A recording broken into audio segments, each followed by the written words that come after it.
ವೀಕ್ಷಕರೇ, ನಮ್ಮ ಚಳ್ಳಕೆರೆ ಟಿವಿಗೆ ಸ್ವಾಗತ. ಇಂದಿನ ಪ್ರಮುಖ ಸುದ್ದಿ. ಪ್ರತಿದಿನ ರೈತರ ಹಸುಗಳಿಂದ ಉತ್ಪಾದನೆಯಾಗುವ ಹಾಲು ಹಾಗೂ ಶೇಖರಿಸುವ ಮತ್ತು ಹಾಲಿನ ಟ್ಯಾಂಕರ್ಗಳ ಮಾರ್ಗಗಳ ಲೆಕ್ಕಪತ್ರ ಅಗತ್ಯ. ಆದ್ದರಿಂದ ಆ ಕಾರ್ಯಾಗಾರ ಉಪಯುಕ್ತವಾಗಿದೆ ಎಂದು ಶಿಮುಲ್ ನಿರ್ದೇಶಕರಾದ ಬಿಸಿ ಸಂಜೀವ್ ಮೂರ್ತಿ ಹೇಳಿದ್ದಾರೆ. ಅವರು ನಗರದ ಬೆಂಗಳೂರು ರಸ್ತೆಯಲ್ಲಿರುವ ಶಿಮುಲ್ ಉಪವಿಭಾಗ ಕಚೇರಿಯಲ್ಲಿ ಹಾಲು ಉತ್ಪಾದಕರ ಸಹಕಾರ ಸಂಘದ ಕಾರ್ಯದರ್ಶಿಗಳಿಗೆ 2 ದಿನದ ಲೆಕ್ಕಪತ್ರ ತರಬೇತಿ ಕಾರ್ಯಾಗಾರವನ್ನು ಕುರಿಯನ್ ಸಭಾಂಗಣದಲ್ಲಿ ಏರ್ಪಡಿಸಿದ ಕಾರ್ಯಾಗಾರದಲ್ಲಿ ಭಾಗವಹಿಸಿ ಮಾತನಾಡಿದರು. ಸಂಘದ ಕಾರ್ಯದರ್ಶಿಗಳು ಹಾಲು ಶೇಖರಿಸುವ ಹಾಗೂ ಕಳಿಸಿಕೊಡುವ ವಾಹನಗಳ ಲೆಕ್ಕ ಹೀಗೆ ಇದರ ನಡುವೆ ಬಹಳ ವಿಚಾರವಾಗಿ ಒಂದು ಸಂಸ್ಥೆ ಸಂಘಗಳ ಯಶಸ್ಸಿನಲ್ಲಿ ಕಾರ್ಯದರ್ಶಿಯ ಪಾತ್ರ ಬಹಳ ದೊಡ್ಡದು.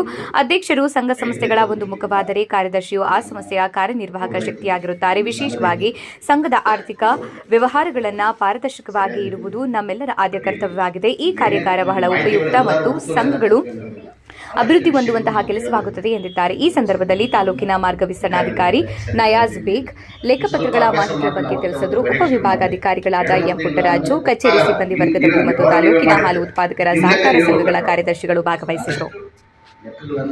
ನೀವೇ ಬರೀತಕ್ಕಂಥ ಕೆಲಸವನ್ನು ಅಭ್ಯಾಸ ಮಾಡ್ತೀರಿ.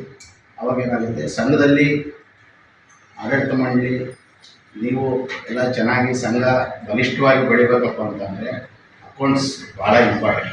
ನೀವು ಯಾವತ್ತು ಲೆಕ್ಕ ಕರೆಕ್ಟಾಗಿ ಇರುತ್ತೋ ಆ ಸಂಘ 100% ಮುಂದೆ ಬರುತ್ತೆ. ಅಕೌಂಟ್ಸ್ನಲ್ಲಿ ವ್ಯತ್ಯಾಸ ಮಾಡ್ಕೊಂಡ್ರಪ್ಪ ಅಂತಂದರೆ ಆ ಸಂಘ ಯಾವತ್ತಿದ್ರೂ ಒಂದಲ್ಲ ಒಂದು ದಿವಸ ಒಳಗಡೆ ಸೆದ್ದಿಡ್ದಿರುತ್ತೆ, ಯಾವಾಗ ಬೇಕಾದ್ರೂ ಕುಸಿಬೋದು.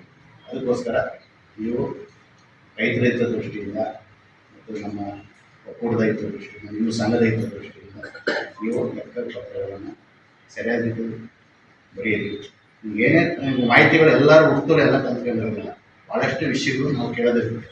ಅದಕ್ಕೋಸ್ಕರ ನೀವು ಅದನ್ನು ಅಧಿಕಾರಿಗಳಿರ್ತಾರೆ, ಸರಿ ಇದನ್ನು ಹೆಂಗೆ ಅಂತ ನೀವು ಸ್ವಲ್ಪ ಅಭ್ಯಾಸ ಮಾಡ್ಕೊಂಡು ಅವತ್ತೇ ಬರೆಯೋಕ್ಕೆ ಶುರು ಮಾಡಿ. 2-3 ತಿಂಗಳಾದಮೇಲೆ ಗೊತ್ತಿಲ್ಲದ್ರೆ ನೀವೇ ಹೇಳ್ಕೊಡೋಷ್ಟು ಗುರುಗಳಾಗ್ತೀವಿ. ನನಗೆ ಗೊತ್ತಿಲ್ಲ, ಯಾಕಂದರೆ ಇವತ್ತು ನಾನು ಅಕೌಂಟ್ಸ್ ಬರೀತೀನಿ. ನಮ್ಮ ಅಕೌಂಟ್ಸ್ ರಾತ್ರಿ ನಾವು ಹೋಗ್ಬಿಟ್ಟು ಟ್ಯಾಲಿ ಮಾಡ್ಕೊಂಡು ನಾನು ನಿದ್ದೆ ಮಾಡೋದು. ಯಾಕಂದರೆ ಏನಾಗಿದೆ ಏನಂತ ನಮಗೆ ನಿದ್ದೆ ಬರೋದಿಲ್ಲ. ಅವತ್ತಿಂದ ಅವತ್ತು ನಾವು ರಾತ್ರಿ 12 ಗಂಟೆ ಆದರೂ ನಾವೆಲ್ಲ ನಾವು ಲೆಕ್ಕಗಳು ನಮ್ಗೆ ಬರ್ತಾರೆ, ನಾವೆಲ್ಲ ನೋಡ್ಕೊಂಡು ಕರೆಕ್ಟಾಗಿ ಅಂದರೆ ನಮ್ಮ ಇದರಲ್ಲಿ. ಅದೇ ಥರ ನೀವು ಸಣ್ಣವೇ ಇದು ನಿಮಗೆ ಅಂತ ಇರಲ್ಲ, ಒಂದು 25-30 ಎಂಟ್ರಿ ಇರುತ್ತೆ, ಮ್ಯಾಕ್ಸಿಮಮ್ ಅಂದರೆ 50 ಎಂಟ್ರಿ. ಭಾಳ ಹಾಲು ಬರೋ ಸೊಸೈಟಿ ಅಂದರೆ ಒಂದು 3 ಒಳಗೆ ಇರುತ್ತೆ. ನೀವು ಎಂಟ್ರಿ ಅವೆಲ್ಲ ಮಾಡ್ಕೊಂಡು ಜಮಾ ಖರ್ಚು ಮಾಡ್ಕೊಂಡು ಲೋಕಲ್ ಸೇಲ್ಸ್ ಆಗಲಿ ಇನ್ನೊಂದಾಗಲಿ ನಿಮ್ಗೆ ಹಿಂಗೆ ಟ್ಯಾಲಿ ಆಗುತ್ತೆ. ಟ್ಯಾಲಿ ಆಗೋದಿಲ್ಲ ಅವತ್ತಿಂದ ಎಂಟ್ರಿ ಮಾಡಿಲ್ಲ. ನೋಡಿ ಏನಾಗಿದೆ ಏನಂತ ನಿಮ್ಗೆ ಗೊತ್ತಾಗುತ್ತೆ ಅಂದರೆ ಕಂಪಲ್ಸರಿ ನಮ್ಮ ಅಕೌಂಟ್ಸ್ ಬಗ್ಗೆ ಎಷ್ಟು ಕ್ವಾಲಿಟಿ ಬಗ್ಗೆ ಇದ್ರ ಬಗ್ಗೆ ಎಷ್ಟು ಒತ್ತು ಕೊಡ್ತೀರೋ ಅಷ್ಟೇ ಜವಾಬ್ದಾರಿ ಅಕೌಂಟ್ಸ್ ಮೇಲೆ ನಿಮ್ಗೆ ಇರಬೇಕು. ಅಕೌಂಟ್ಸ್ ಎಲ್ಲಿವರೆಗೂ ಕರೆಕ್ಟಾಗಿರುತ್ತೆ ಅಲ್ಲಿವರೆಗೂ ಸಂಘನೂ ಭಾಳ ಚೆನ್ನಾಗಿರುತ್ತೆ ಅಂತ ನನ್ನ ಅನುಭವದಲ್ಲಿ ಹೇಳ್ತಿದ್ದೀನಿ.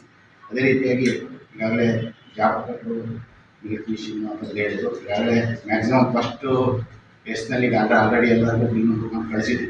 ಅವ್ರು ಮುಂದಿನ ವಾರ ಬರ್ಬೋದು. ನಾನು 19 ಬೋರ್ಡ್ ಮೀಟಿಂಗ್ ಇದೆ. ಇನ್ನೇನು ಅವಕಾಶ ಇದ್ದರೆ ನಮ್ಮ ಅಧಿಕಾರಿಗಳಿಗೆ ತಿಳಿಸ್ತೀನಿ. ಭಾಳ ಅತ್ಯವಶ್ಯಕ ಬೇಕಾಗಿರೋ ಇನ್ನೂ ಸ್ವಲ್ಪ ಕೊಡಿಸಲಿಕ್ಕೆ ನಾನು ಅವ್ರಿಗೆ ಮಾಹಿತಿಯನ್ನು ಕೊಡ್ತೀನಿ. ಮತ್ತು ರಬ್ಬರ್ ಮ್ಯಾಟಿಗೂ ಪ್ರತಿ ಸರಿ ಯಾರೋ ಒಂದು 10 ಹಸುಗಳಿರೋರಿಗೆ ಬರೀ ಒಂದು 2 ಮ್ಯಾಟ್ ಕೊಡೋದು, ಇದು ಆ ಥರ.